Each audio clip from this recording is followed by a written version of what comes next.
दोनों देश एक ही समय आज़ाद हुए थे। इंडिया 1947 में, चाइना 1949 में। लेकिन आज चाइना दुनिया की दूसरी सबसे बड़ी इकोनॉमी है और इंडिया अभी डेवलपिंग नेशन। ऐसा क्यों?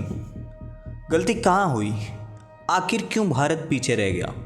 आज हम बात करेंगे उन 5 बड़ी वजह की जो इंडिया को चाइना से पीछे रखती हैं, फैक्ट, फिगर और ट्रुथ के साथ। सबसे पहले बात करेंगे पॉलिटिकल सिस्टम का फ़र्क।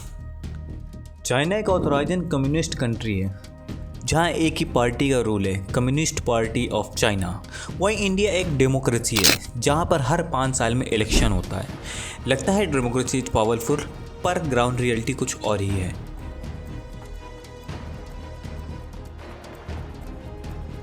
चाइना में निर्माण इंफ्रास्ट्रक्चर की स्पीड ज़्यादा फास्ट है क्योंकि डिसीजन लेने में डिले नहीं होता।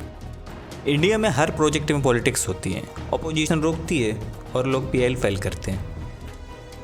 चाइना ने 15 साल में 38,000 किलोमीटर की हाई स्पीड रेल बनाई, बुलेट ट्रेन। इंडिया में सिर्फ एक मुंबई टू अहमदाबाद रूट है, वो भी अभी भी डिले है। डेमोक्रेसी लोगों के लिए अच्छी है, लेकिन ग्रोथ के परस्पेक्टिव से चाइना का मॉडल फास्ट रिजल्ट देता है। नंबर 2 पर है मैन्युफैक्चरिंग पावर हाउस। चाइना दुनिया का फैक्ट्री बन चुका है। आपके फ़ोन, टीवी, टॉय सब कुछ चाइना में बनता है। इंडिया अभी भी इंपोर्ट पर डिपेंडेंट है।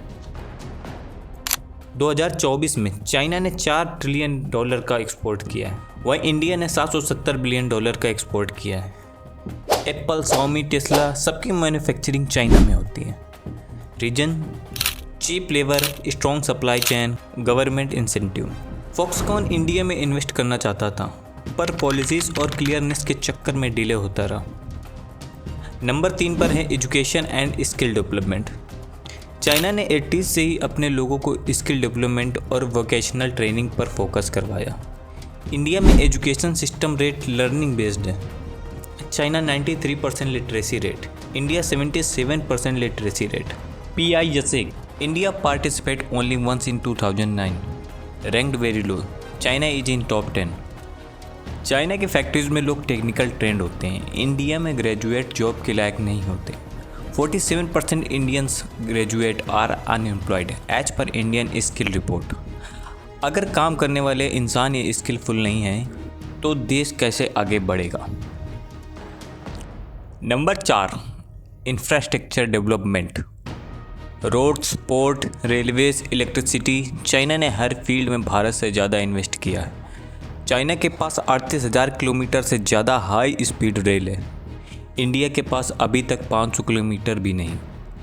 चाइना के 7 एयरपोर्ट्स वर्ल्ड टॉप 10 में हैं। इंडिया में सिर्फ दिल्ली, मुंबई थोड़ा स्टैंडर्ड के हैं। चाइना 100 से ज़्यादा कंट्रीज़ में इंफ्रास्ट्रक्चर बना रहा है और यहाँ इंडिया में हाईवे ही इनकम्प्लीट है। इंफ्रास्ट्रक्चर देश की बैकबोन होती है और चाइना इस रेस में बहुत आगे है। 5वां number, population management and urban planning. दोनों देशों की पॉपुलेशन सिमिलर है, पर मैनेजमेंट में ज़मीन आसमान का फ़र्क। चाइना स्ट्रिक्ट 1 चाइल्ड पॉलिसी अब एजिंग प्रॉब्लम फेस कर रहा है। India still struggling with over population and unemployment. China के नए स्मार्ट सिटीज़ शेंजन और सियोंगजेन। इंडिया की Tier 2 सिटीज़ अभी बेसिक स्वैग सिस्टम के लिए तरस रही है। शेंजन को सिर्फ 40 साल में एक फिशिंग विलेज से टेक कैपिटल बनाया गया।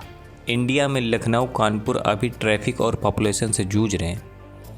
यह कहना गलत होगा कि इंडिया ने कुछ नहीं किया। हम IT सेक्टर में लीडर हैं, स्पेस टेक्नोलॉजी में प्रोग्रेस हैं और डेमोक्रेसी हमारा स्ट्रेंथ है।